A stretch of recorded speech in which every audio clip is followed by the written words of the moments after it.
I'm here with Diane. Diane, first of all, congratulations. You've been around a few management jobs. It must be great now to get to the big one in Mayo. Yeah, I mean, there's something special about being able to come home and just getting the opportunity that I've been I'm really grateful to have. And I suppose kick off the role and being here today was fantastic. Just see all the talent on display. Like there's no limit to the talent and potential inside this county. Yeah, why did you decide to come back now? What made this time be the right time for you? I just think I'm ready. I'm quite fortunate that I've had a lot of experience, things that I've done well, things that I haven't done very well in different jobs that I've been in. I suppose having managed clubs and coached them at the same time, and then trying to bring the same approach to county probably didn't work for me so well in some experiences. And I think ultimately, Sean Finnegan brought me in there with Kildare, and then I went on after he'd left to work with Mayo Men. I went on then to manage Kildare, and I think every single thing that I've done is kind of just been another extra push for myself, or another step to just try and learn a little bit more.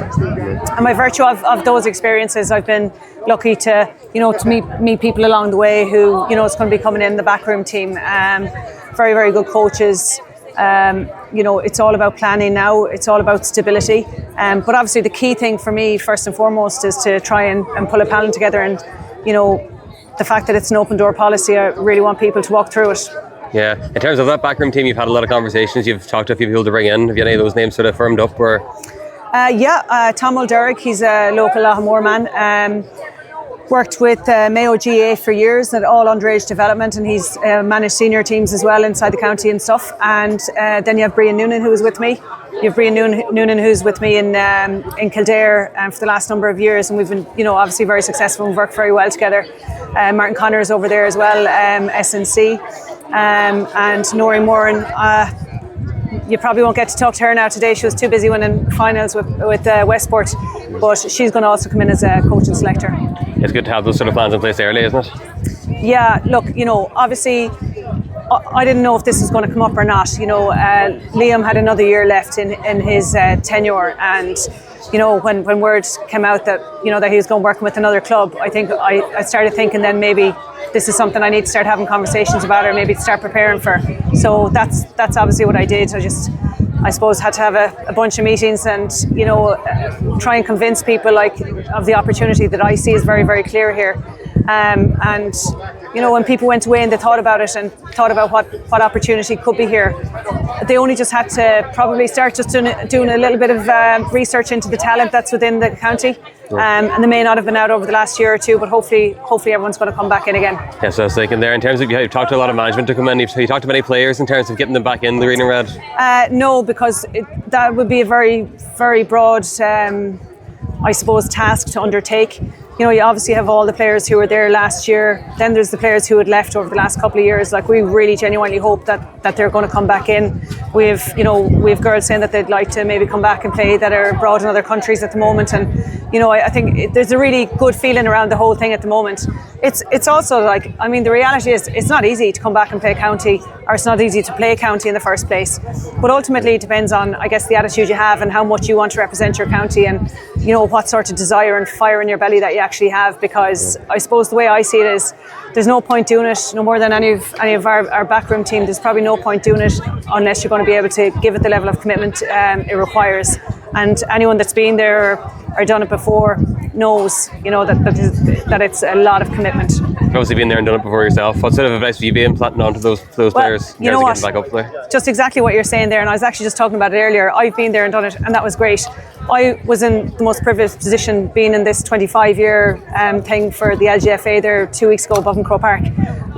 We have an opportunity now to create those memories with the best teammates and all the rest of it.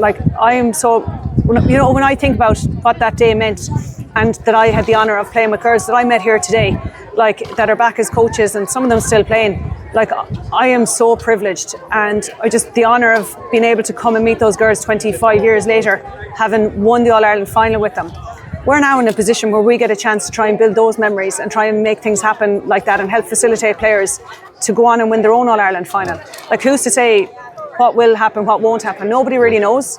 But like the key thing for us is we need to get the team out of Division 2 and get this team into Division 1. Like that's obviously the first and foremost goal we have. It's not going to happen if we don't have girls wanting to play for Mayo. And you know, with the phone calls that I've been getting from players, with messages coming in, I'm absolutely over the moon to see. Like it's like I'm chasing now. It's like I'm late. If you know the fact that players are coming back to me, and it's just really exciting. Like it's hugely positive, and I can't wait to really kick off. Yes, plenty of talent there on view in the county. You've seen it here today with all the finals and Shield finals and stuff taking place. You've obviously been able to get up to a few of themselves. It's been great for you to see those players up close and personal again. Yeah, like we've a letter's got. I know it's quite tight on time, and there's a lot going on this weekend for clubs. But the secretary of the county board, like they've been so supportive. The whole executive, like Sinead and every single person in there, it's just been incredible. Because everything's happened really quickly since the other day, since Thursday night. And they've got a letter out to the clubs to basically say, you know, can you send us in your nominations for who you believe is somebody with huge potential that will make that senior team, that could be good enough to play senior team in the next couple of months. So that's gone out, and we really hope that that's going to come back in. I mean, players who were currently on the panel last year, because that's kind of, you know, that's like we don't even have the full list of who was on the panel last year, if that makes sense, because we're starting afresh to a point. So we want, like, we really asking for the clubs to give us a hand here. We're nothing without the clubs as it is, and you know that with the quality here and the support that they've given us, even so far by ratifying me and myself and the management team the other night.